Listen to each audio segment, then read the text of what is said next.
자, 오늘은 함께 읽은 요한복음 21장 15절에서 18절까지의 말씀을 통해서 성경적 부흥을 사모하라 세 번째 시간 갖도록 하겠습니다. 부제로는 어떻게 할까? 아시잖아요, 주님. 이렇게 한번 정해봤어요. 성경적 부흥을 사모하라 세 번째 시간, 아시잖아요, 주님. 이러한 제목으로 은혜를 나누고자 합니다. 오늘 본문의 내용은 여러분들이 익히 알고 있는 베드로가 또 그와 함께한 제자들이 예수님이 죽으시고 부활하신 후에 제자들에게 찾아가시겠다고 하셨음에도 불구하고 이 제자들은 어떻게 했어요? 자기의 옛 직업, 옛 고향으로 다 돌아가 버리고 말았다라는 것입니다. 그 돌아가서 옛 직업으로 어부 생활을 하고 있는 베드로에게 또 다른 제자들에게 예수님이 찾아가셔서 또 조반을 준비해 주시고 또 그들에게 질문하는 내용, 특별히 베드로에게 3번 질문하는 내용이 오늘 본문의 내용입니다. 참 안타까운 것은 이 베드로가 어떤 제자들보다 항상 나는 저 다른 제자들보다 주님을 더 사랑합니다. 주님, 저는 다른 제자들보다는 뭔가 다른 구석이 있습니다. 이런 부분들을 늘 강조했던 제자 중에 하나였다라는 것입니다.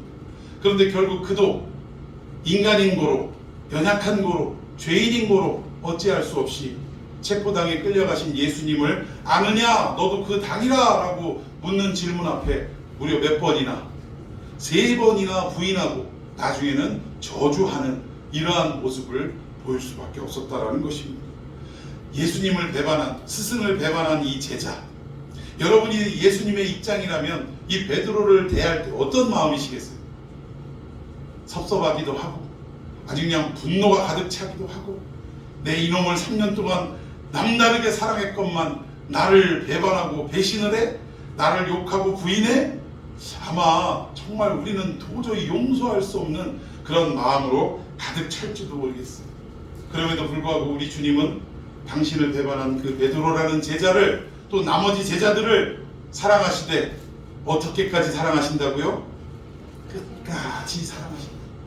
우리 지난번에 우리 살펴봤던 요한복음 13장 1절의 말씀이 하나님께서 이제 다시 예수님께서 하나님께로 다시 돌아가실 것을 알고 세상에 있는 자기 사람들을 사랑하시되 어디까지?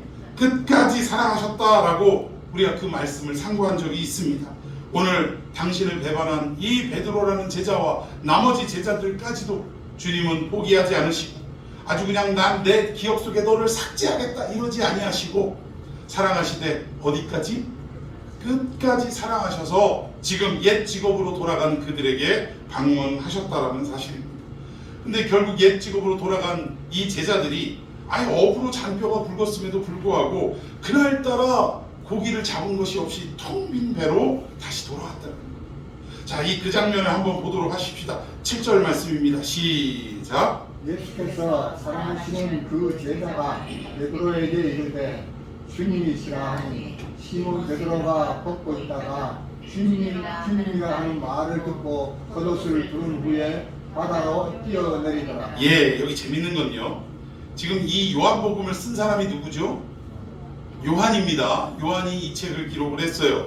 그런데 여기에 예수께서 사랑하시는 그 제자, 요한복음의 내용을 보면 자기 자신의 이름을 들먹인 데가 한 군데도 없어요. 자기 자신을 표현할 때는 항상 예수께서 사랑하시는 그 제자 이렇게 표현을 했다라는 거예요. 오늘 여기 본문에도 예수께서 사랑하시는 그 제자는 누구를 지칭하냐?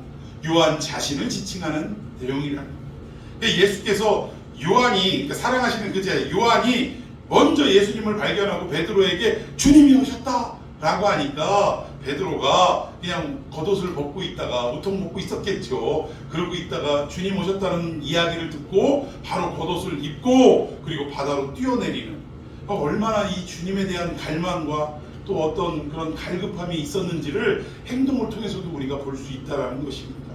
그런데 문제는 이게 중요한 게 아니라는 거예요. 여기 요한이 일단은 자기 자신을 사랑하시는 그 제자라고 표현할 때 이게 교만일까요? 뭘까요? 다른 제자들은 안 사랑하신다고 자기만 특별히 사랑한다 이 얘기일까요? 그런 의미가 아닙니다. 얼핏 보면 자기만 특별히 사랑하시는 것으로 표현한 것 같지만 요한복음 전체를 보면 그 사랑하시는 그 제자가 어떤 일을 벌인 것까지도 자세하게 기록했냐면 그 체포당하시는 그날 밤에 제자들과 함께 있다가 결국 체포조들이 찾아왔을 때 제자들이 어떻게 했어요? 뿔뿔이 도망갔다는 거예요. 물론 처음에는 베드로가 칼도 뽑아가지고 귀도 자르고 막 이런 일이 있었지만 결국은 예수님이 체포된과 동시에 나머지 제자들도 같이 체포될 위험이 있기 때문에 이 제자들이 스승을 버리고 다들 뿔뿔이 흩어져 도망갔다. 근데 이때 도망갈 때 한 가지 묘사가 있습니다. 요한복음에 옷도 입지 않은 채 빨가벗은 채 얼마나 급했는지 빨가벗은 채로 도망간 제자가 소개가 돼요. 그런데 그 제자가 누구더라? 요한 자신이더라. 여기에 사랑하는 제자라고 표현을 하지만 그러나 자기 자신의 무능과 그리고 주님을 얼마만큼 배반했는지 그 자기의 모든 정체를 낱낱이 드러내는 것이 요한이라는 거예요. 그러니까 결단코 교만해서 이렇게 쓴 내용이 아니라는 것입니다. 어쨌든 우리 예수님은 배반하고 자기 옛 직업 고향으로 떠나간 이 제자들에게 다시금 찾아오셨다는 거예요. 찾아오셔서 요즘 광고처럼 아무것도 묻지도 따지도 않고 그냥 조반을 준비해서 그들에게 밥 먹자 하고 제시해 주셨다. 여러분, 사람이라는 게 그래요.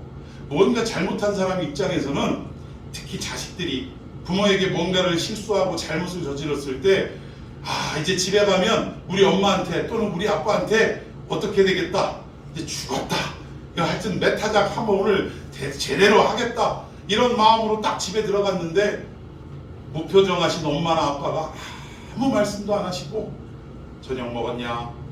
밥 먹자 이러시면 더 불안해요, 안 불안해요? 더 불안한 거예요. 왜 이러시지? 소리치시고 회초리를 때리시든지 등짝을 후려치시든지 뭐라고 막 혼을 내키셔야 되는데 아무 소리 안 하고 밥 먹자 하면은 밥이 도대체 입으로 들어가는지 코로 들어가는지도 모르고 이거 언제 불호령이 떨어지기도 할 텐데 하면서 불안한 마음으로 아마 밥을 먹을 거라는 거예요. 오늘 여기 제자도 마찬가지, 특별히 이 베드로도 마찬가지였습니다. 자기가 일찍이 체포되신 주님을 따라갔다가 그 대제사장의 뜰에서 자기를 알아보는 사람들의 질문에 3번이나 부인을 하고 또 주님을 욕하고 그리고 그 주님이 십자가에 달려 돌아가시고 그리고 결국은 부활하실 것을 말씀하셨음에도 불구하고 아니 심지어 부활하신 주님을 만났어요, 안 만났어요? 만났어요. 오늘 이 본문이 21장입니다만 요한복음 21장 바로 전에 뭐가 있죠? 20장이 있습니다. 요한복음 20장에 보면 부활하신 예수님을 만나는 장면이 나와요. 그리고 21장 첫 1절에 뭐라고? 그 후에, 즉 부활하신 예수님을 만난 사건을 경험한 그 후에 어디로 갔냐? 옛 직업 고향으로 돌아가 버리고 말았다. 그럼 도대체 이게 무엇을 말하느냐?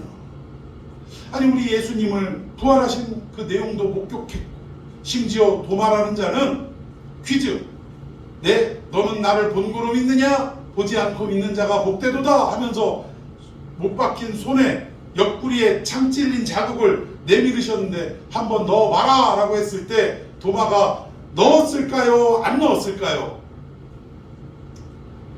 돌발 퀴즈. 넣었다. 자, 또 다른 분은 하여튼 눈치 봐갖고 하여튼 어느 쪽으로 좀 갈까 뭐 이러시는 것 같은데 성경을 자세히 보면 도마가 넣지 않았어요. 예수님이 오죽하면 넣어봐, 한번 만져봐, 그래야 믿겠냐? 보고 믿는 자보다 안 보고 믿는 자가 복되다. 이 말씀 앞에 도마의 그 위대한 고백이라는 거예요. 나의 주, 나의 하나님이시오. 여러분, 우리의 믿음도 이렇게 증거를 확인하고 무언가를 만져보고 그렇게 믿는 고백이 아니라 주님의 말씀 자체로만 우리가 온전히 믿고 주님 앞에 나의 주 나의 하나님이여 선포하고 고백하는 성도가 되시기를 예수님의 이름으로 축원해 드리겠습니다. 어쨌든 이 베드로가 부활을 목격하고도 왜 고향으로 돌아갈 수밖에 없었느냐? 그건 다른 의미가 아니에요.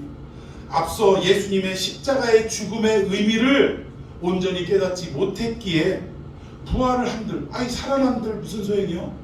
힘없이 또 잡혀 죽으면 끝인데 이러니까 부활을 목격하고도 자기의 옛 직업으로 갈 수밖에 없다. 여러분, 십자가 죽음의 의미를 모른다는 것은 무슨 얘기냐면 예수님이 이 땅에 오셔서 십자가를 지시고 죽으시는 사건은 무엇 때문입니까? 뭐 때문이죠? 예수님은 그렇게 비참하고도 힘없이 무기력하게 죽지 않을 수 있는 분이에요. 하늘의 12영도 더 불러다가 오히려 로마 군대를 초토화시킬 수도 있는 분이 예수님입니다. 그럼에도 불구하고 아무런 힘없이 묵묵하게 십자가를 정통으로 맞아들인 예수님은 어떠한 이유로 십자가의 죽음을 당하셨냐? 그건 다른 거 아니에요. 그 십자가에서 누구의 죄를? 우리의 죄를 다 당신의 어깨에 짊어지시고 죄인으로서 그 자리에 우리를 대신해 죽으신 겁니다. 마치 구약 성경에 우리가 죄를 지었을 때 제물을 끌고 와서 제물의 머리에 뭐를 해요? 안수를 해요. 그래서 모든 죄가 제물에게 전가가 되고, 그리고 나서 우리가 죽어야 할 죽음을 대신 누가 죽죠? 그 제물이 죽는 겁니다. 이것처럼 예수님은 이 땅에 십자가에 죽으신 이유가 뭐냐면 바로 영원히 버림받을 수밖에 없는 베드로와 같은 자들, 아니 오늘 나와 같은 자들을 다시금 회복시키고 살리시기 위해 그 십자가에 무기력하게 죽으실 수밖에 없었다는 거예요. 만약 그 십자가에서 어허 이놈들 봐라, 내가 누군 줄 알고 우주 만물을 창조한 창조주가 바로 나니라, 감히 피조물 따위가 나에게 십자가형을 내리다니 하고 만약에 앉으셨어 봐요. 우리의 죄가 어떻게 됩니까? 해결될 수가 없는 거예요. 주님은 얼마든지 십자가를 이기고도 남을 수 있는 분이지만 누구 때문에? 나 때문에. 나를 사랑하셔서 나를 구원하시려고 그냥 무기력하게 죽어가셨다는 거예요. 여러분, 그 십자가의 의미를 우리가 알았다면 과연 그 죽음을 당하신 예수님을 버리고 도망갈 수 있었겠냐? 심지어 내가 죽임을 당하고 사흘 만에 부활하리라 라는 말씀을 수도 없이 하셨는데, 부활하신 주님을 목격하고도까지 결국 옛 직업으로 돌아갈 수밖에 없었다는 것은 이미 앞선 십자가의 죽음의 의미를 몰랐기 때문이에요. 깨닫지 못했기 때문이라. 여러분, 이 말이 얼마나 중요하냐면 오늘 이 시대에 교회를 다니고 신앙생활을 한다는 분들이 너무나 많이 있지만, 그러나 진정 십자가의 의미를 깨닫지 못하고 교회 생활 하시는 분들은 언제라도 환난과 핍박이 찾아오고 여러 가지 인생의 문제가 찾아오면 교회를 떠날 수 있다라는 얘기. 왜? 그 십자가의 능력을 모르고 있기 때문에. 우리가 신앙생활할 때 사람 문제로 아우 저거 꼴 보기 싫어 이러고 떠나가는 것, 그분은 모르긴 몰라도 뭐를 모르냐? 십자가의 죽음의 의미를 모르시고, 예수님의 십자가를 정확하고도 제대로 안다면 어떠한 인간관계, 어떠한 문제가 있다 할지라도 예수님을 믿는 믿음의 품에서 떠나가는 일은 없을 줄로 믿습니다. 알아듣기는 여러분들은 십자가의 의미를 정통으로 한번 경험하고 깨닫는 성도가 되셔서 끝까지 십자가 붙들고 승리하는 여러분 되시기를 예수님의 이름으로 축원해 드리겠습니다. 근데 결국 그렇게 찾아오셔서 밥 먹자 하고 밥을 먹는데 아무 말씀도 안 하셨어요. 아마 우리 예수님은 우리 대한민국의 속담을 너무 잘하셨던 것 같아요. 밥 먹을 땐 뭐도 안 건드려요? 예, 그걸 너무 잘 아셨던 것 같아요. 밥 먹는 내내 아무 말씀도 안 하셨다라는 것입니다. 그리고 식사 마치고 난 후에 오늘 본문의 질문, 세 가지의 질문이 시작됩니다. 자, 첫 번째 질문이 뭔가 봅시다. 15절 시작.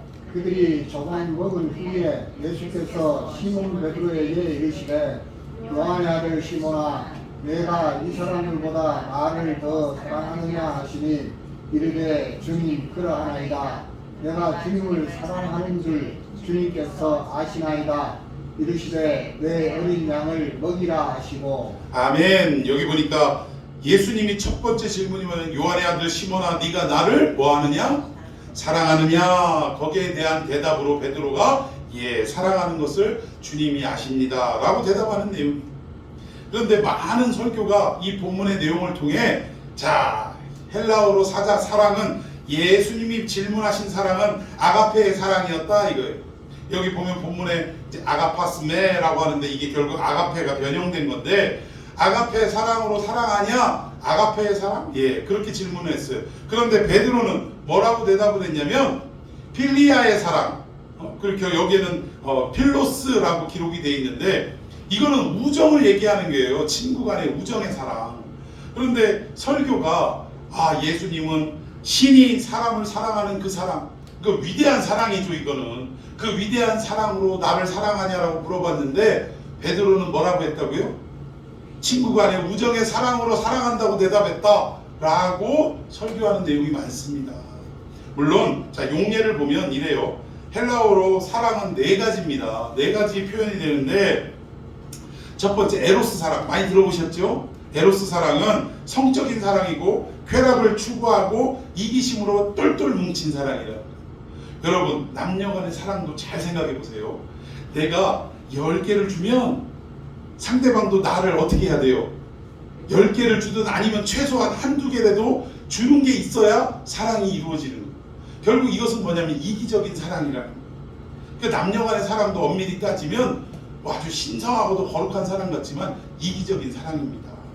자, 그리고 스톨게라는 사랑이 있어요. 이 스톨게는 우리가 흔히 아는 부모 자식 간의 혈육의 사랑을 말합니다. 이것도 상당히 끈끈한 사랑이죠. 스톨게. 그리고 필리아의 사랑이 있는데 이게 방금 설명드렸던 친구와의 우정을 말하고 또 아가페, 마지막으로 아가페 있는데 이것은 하나님이 우리를 사랑하시는 그 사랑. 우리 기독교식으로 표현하자면 당신의 아들마저도 우리를 살리기 위해 십자가에 내놓으셨던 그 사랑. 이거는 세상의 어떠한 사랑과도 비교할 수 없는 위대하고도 숭고한 사랑입니다. 이 아가페 사랑 이렇게 네 가지가 있는데 이런 말이 있어요. 한번 읽어볼까요? 밑에 파란 글씨 빨간 글씨. 자, 시작. 인간은 에로스에 의해 태어나고 스톨게에 의해 양육받으며 필리아에 의해 다듬어지고 아가페에 의해 완성된다. 이게 헬라에 이런 말이 있다라는 거예요. 그러니까 결국 이 사랑의 네 단계가 최후 우리 인간이 쟁취하고 이르러야 할 사랑은 어느 단계예요? 아가페 단계라는 것이죠. 그런데 성경에서는 우리 이것 때문에 자꾸 이렇게 설교가 예수님은 아가페로 물어봤는데 베드로는 필리아로 대답했다. 뭐 이런 설교를 하시는데 거기 설교 잘못됐다고 제가 태클 거는 게 아니고 이 성경에서는요 유독 아가페의 사랑과 필리아의 사랑을 구분하지 않습니다. 심지어 예수님도 때로는 필리아 사랑을 물어보시고 말씀하실 때도 있었어요. 그러니까 아가페는 꼭 신의 사랑이고 필리아는 꼭 우정의 사랑이다. 여기에 초점을 맞추기보단 사실은 이 질문의 모든 배경과 또 예수님의 의도에 더 초점을 맞춰야 한다. 자, 한번 계속 내용을 보십시다. 여기에 보면 15절 다시 보겠습니다. 자, 15절에 보면 예수님의 질문을 잘 생각하셔야 돼요. 여기 보면 베드로에게 뭐라고 말씀하냐면 요한의 아들 시몬아 하고 부르시면서 네가 이 사람들보다 나를 더 사랑하느냐라고 물어보셨어요. 네가 이 사람들보다 나를 더 사랑하느냐, 비교급으로 물어보셨다니까요. 그리고 심지어 영어 성경에는 이 사람들이 아니라 이것이라고 돼 있어요. 네가 이것들보다 나를 더 사랑하느냐라고 물어보셨다. 근데 여러분 예수님이 언제 너 얘보다 나 더 사랑하냐? 이런 식으로 물어보신 적이 있습니까? 없습니까? 없으세요. 비교급으로 물어보신 적이 없으세요. 그런데 이게 말을 보니까 누가 하던 패턴이냐면 베드로가 꼭 이렇게 극단적으로 표현을 하더라니까요. 예수님이 니들이 나를 배반할 거다 그랬더니 아니 이것들을 다 버릴지라도 나는 주님을 버리지 않겠습니다. 배반하지 않겠습니다. 호언장담했던 사람이 누구예요? 베드로예요. 그리고 맨날 말을 해도 꼭 극단적으로 표현해. 내가 죽을지언정 주님을 버리지 않냐. 하여튼 꼭 그런 식으로. 근데 가만히 보면요, 이 극단적으로 표현하는 사람들이 철देख이 없는 사람들이더라고요. 연세가 좀 드셨어도 이 극단적 표현 있잖아요. 내 목을 걸고 막 얘기하고 막 이렇게 말씀하시는 분들 보면 대화를 가만히 해보면 이분이 연세는 있지만 참 철이 없으신 분이구나. 아직도 감정적인 분이시구나 라는 걸 느끼게 돼요. 오늘 이 베드로도 평상시에 말투가 어떤 거냐면 극단적인 표현으로 죽을지언정 나는 안 한다고 막 이러고 내가 이것들은 배반해도 나는 안 한다고 비교급으로 설명하는 베드로의 언어 패턴을 예수님이 차용해 오신 거지. 우리도 그러잖아요. 평상시에 누구와 대화할 때 이 사람에게 뭔가를 각인시킬 때 이 사람이 주로 사용하는 그 언어나 어떤 문장의 패턴을 나도 똑같이 반문하는 경우가 있지 않습니까? 근데 예수님도 지금 그걸 얘기하시는 거예요. 야, 너 내가 죽고 십자가에 죽고 부활하기 이전에 항상 너는 나하고 3년 동안 다니면서 네 말투는 이런 식이었어. 죽을지언정 내가 이것들보다는 더 할 수 있다고, 이런 식이었는데 예수님이 지금 그 언어를 차용해서 베드로에게 다시 한번 질문을 하는 것입니다. 그런데 여러분, 그때 당시에 베드로가 나는 죽을지언정 이렇게 하겠습니다 이런 식으로 할 때 베드로의 마음이 진실입니까 거짓입니까? 진실이었다는데 문제가 있어요. 그 사람은 베드로가 그때 막 피를 토하면서 예수님한테 나는 이렇게 하겠습니다라고 할 때 그 마음은 진실이었다니까. 근데 늘 말씀드리지만 우리 인간은 하나님 앞에 진실이 중요하다 안 중요하다? 중요할 것 같지만 안 중요해요. 나의 진실은 아무것도 안 중요해. 왜? 나는 내 마음은 진심인데 내 주제가 어떤 주제인지를 모를 때가 너무나 많더라는 거예요. 왜? 우리 예를 들자면 이런 거예요. 돈 거래를 했는데 야, 나는 은행보다 더 확실해. 나한테 돈 빌려주면 내가 그냥 정한 날짜에 이자까지 해서 확실하게 줄 수 있어. 여러분, 돈 빌릴 때 이 사람의 마음은 진심이에요 아니에요? 진심이에요. 근데 날짜가 됐는데 내가 계획했던 일이 안 돼가지고 돈이 준비가 안 됐어. 그럼 이거는 뭐냐? 내 실력이나 이 얘기. 내 주제가 이 정도밖에 안 되는 거예요. 그런데 베드로도 마찬가지로 나는 배반 안 합니다. 나는 주님만을 사랑하고 얘들보다 더 사랑합니다. 이 얘기를 할 때는 진심이었다. 그런데 그 진심을 말하는, 토해내는 자기 자신의 주제를 알았다는 거야, 몰랐다는 거야? 몰랐다. 이게 문제라니까. 오늘 이 시대에도 우리도 주님 앞에 주님 사랑합니다. 내가 주님 얼마나 사랑하는지 주님 아시지요? 하면서 아시지요 하면서 눈물 콧물 다 짜내면서 이거 그 사람 기도할 때 찬양할 때 진실일까요? 아닐까요? 진심입니다. 진심. 그런데 문제는 아시지요 주님 사랑해요 손 들고 막 이러고 있지만 내가 어떤 존재인지를 안다 모른다. 모르는 게 문제라는 사실. 여러분, 베드로가 예전 스타일 같으면 바요나 시몬아 네가 나를 사랑하냐? 라고 물어볼 때 옛날 성격 같았으면 뭐라고 했겠어요? 암요 주님, 당연하죠 주님, 제가 주님 사랑하지요. 이것들보다 더 사랑하는 거 아시잖아요. 내가 지난번에는요 자칫 이게 분위기 때문에 실수해가지고 배신하고 부인했는데 이젠 죽으면 죽었지 절대 내가 부인 안 합니다. 주님만을 사랑합니다. 했겠어요 안 했겠어요? 했어요. 그런데 오늘 여기 나오는 베드로는 자기 자신이 어떤지를 지금 알고 있는 거예요. 주님께서 네가 나를 사랑하냐라고 물으실 때 베드로는 자기가 한 짓이 있으니까 사랑한다고 말할 수 있어요 없어요? 차마 사랑한다고 자신 있게 말을 못하는 거예요. 그런데 내가 주님을 향한 마음은 자기도 알고 주님도 아니 그렇다고 사랑 안 합니다라고 대답할 수도 없고, 그러니까 하는 말이 뭐예요? 내가 주님을 사랑하는 것을 주님이 아시나이다. 내가 어떤 사랑인지 주님 아시잖아요. 나는 주님을 사랑한다라고 큰 마음을 갖고 있지만, 진심으로 주님 앞에 대하고 있지만, 이 진심이 상황과 환경 앞에 무너지고만 체험을 했던 이 베드로가 감히 당당하게 옛날처럼 암요, 당연하죠, 그럼요 라고 대답하지 못하고, 주님, 제가 주님을 사랑하는 게 뭐가 중요하겠습니까? 내가 어떤 놈인지 주님이 더 잘 아시잖아요. 이걸 지금 고백하고 있는 내용이라는 것입니다. 한번 무너진 후에야 베드로는 자기 자신이 어떤 존재인지를 깨달았다라는 사실. 여러분, 이게 신앙인 줄로 믿습니다. 교회 와서요, 또는 우리 신앙 삶 가운데 우리의 신앙을 드러내는 현장 가운데 내가 막 기도를 몇 시간 하고 내가 무슨 일을 했고 어떤 헌신을 했고 뭐 이런 얘기를 하면서 은연중에 자기의 의의를 막 드러내고 이것이 결국은 내가 주님을 사랑하는 그 어떤 크기와 분량으로 나타내는 것을 드러낼 때가 얼마나 많은지. 근데 여러분, 이게 중요하다 안 중요하다? 안 중요하다니까요. 상황 앞에 무너지는 내 자신을 깨닫는 게 중요해요. 주님 앞에 내가 주님 얼마나 사랑하는지 주님 아시죠? 내가 주님 사랑하니까 헌금도 이렇게 하는 거예요. 봉사도 이렇게 하는 거예요. 이게 중요한 게 아니라 내가 주님 사랑하는 걸 드러내는 게 중요한 게, 주님이 내가 어떤 인간인지를 아시는 게 중요하다는 사실. 여러분, 이것이 성경적 부흥을 일으키는 사람의 첫 번째 자세인 줄 믿습니다. 자, 이렇게 자기 자신을 드러낸 이 베드로에게 예수님도 역시 사랑의 크기와 눈금을 확인하고자 하는 것이 아니라, 네가 나를 사랑한다는 그 사랑조차도 누구에게 달려있다는 것, 주님께 달려있다, 이거를 지금 확인시켜 주십니다.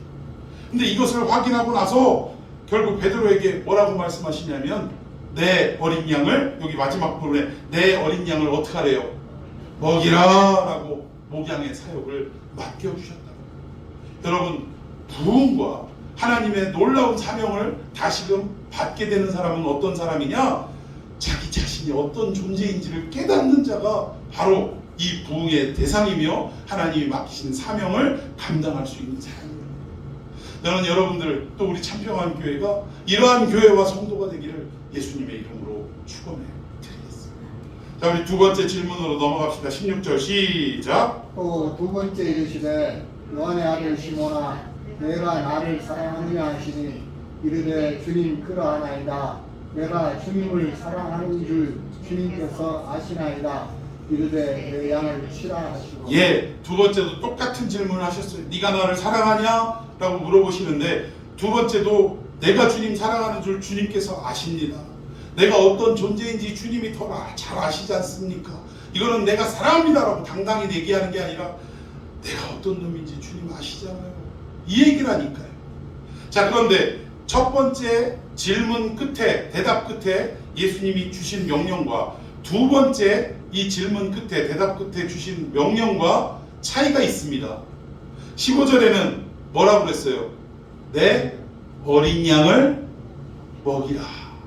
근데 두 번째는 내 양을 치라. 뭐가 빠졌죠? 어린 자가 빠졌네. 어린 자. 여러분, 이것은 바로 목양의 범위를 말하는 거예요. 아직 뭐 나이는 육신적으로 물리적으로 많이 먹었다 할지라도 예수님에 대해서 잘 알지 못하는 자들은 결국 교회 안에서는 뭐라고 얘기하냐? 어린아이의 신앙이라고 얘기해요. 이 어린 양과 같은 이 성도들부터 잘 먹여라 이거예요. 하나님의 말씀으로 먹이는 목양의 사역을 베드로에게 다시 몰아가십니다. 왜? 자기 자신이 어떤 존재인지를 깨달은 자이기에 주님은 그런 자에게 사명을 맡겨주신다. 이 사도로서의 그 모든 권리와 그 위임을 다시금 부어주셨다는 것입니다.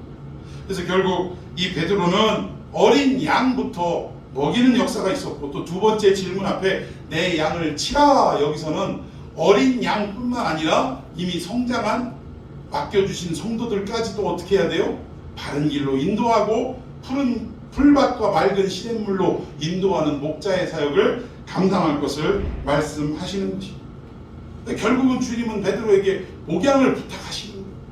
내가 너에게 양들을 맡기니 어린 양에서부터 점점 잘 먹여서 어디까지? 어른 양까지, 성장한 양까지를 잘 목양하도록 해라 라고 사도권을 회복하시고 사명을 맡기시는데, 누구에게 맡기시냐? 준비된 자에게 맡기실까요?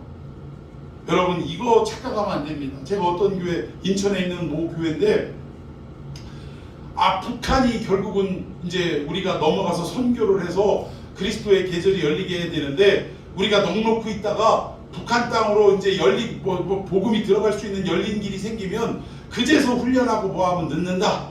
그래서 막 북한 선교사를 미리미리 배출해야 된다 해서 성도들을 막 그리고 훈련을 시켰어요. 하루도 안 빠지고 교회를 나와서 말씀 읽고 기도하고, 그리고 나서 밖에 나가서 막 노방전도 시키고 막 이랬어요. 초점을 어디다 맞추고? 북한 선교회. 그리고 이 훈련받은 사람들은 결국 거기에 들어가서 나중에 다치게 되는데 막 결국은 핍박이 와서 순교를 해야 될 각오까지 하고 막 진짜 순교자처럼 이 훈련을 막 해댔어요. 그런데 어떻게 됐냐? 그렇게 몇 년을 해가고 교회도 부흥하고 이랬는데 결국 그 교회가 어떻게 됐냐면요, 목사님이 여전도사하고 부적절한 관계가 들통이 나가지고 그 주장했던 목사님은 쫓겨나면서도 별의별 잡음이 다 있었어요. 어떻게든 자기가 부흥시켰다고 막 교회 재산을 더 가져가려고 하여튼 막 별 추접스러운 일을 다 벌이다가 결국은 그 교회가 얼마나 병이 들고 아파했는지 몰라요. 여러분, 제가 지금 말씀드리는 것은 준비하지 말라는 얘기가 아니에요. 근데 우리는 자꾸 하나님의 명령이 오기도 전에 특정 지역을 딱 자기가 선정을 해놓고 이거를 하겠다라고 합니다.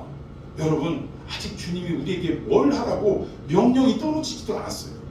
그럼 우리는 무엇만 하면 되느냐? 이미 예수님을 통해 땅끝까지 이르러 내 증인이 되라라는 명령은 있으니 내가 북한으로 가든 동남아로 가든 아프리카로 가든 아니면 이 지역에서 이웃 사람들에게 복음을 전하든 어떠한 증인으로 쓰임받을지는 모르나 증인은 뭐가 있어야 돼? 입에 증언해야 될 내용이 있어야 됩니다.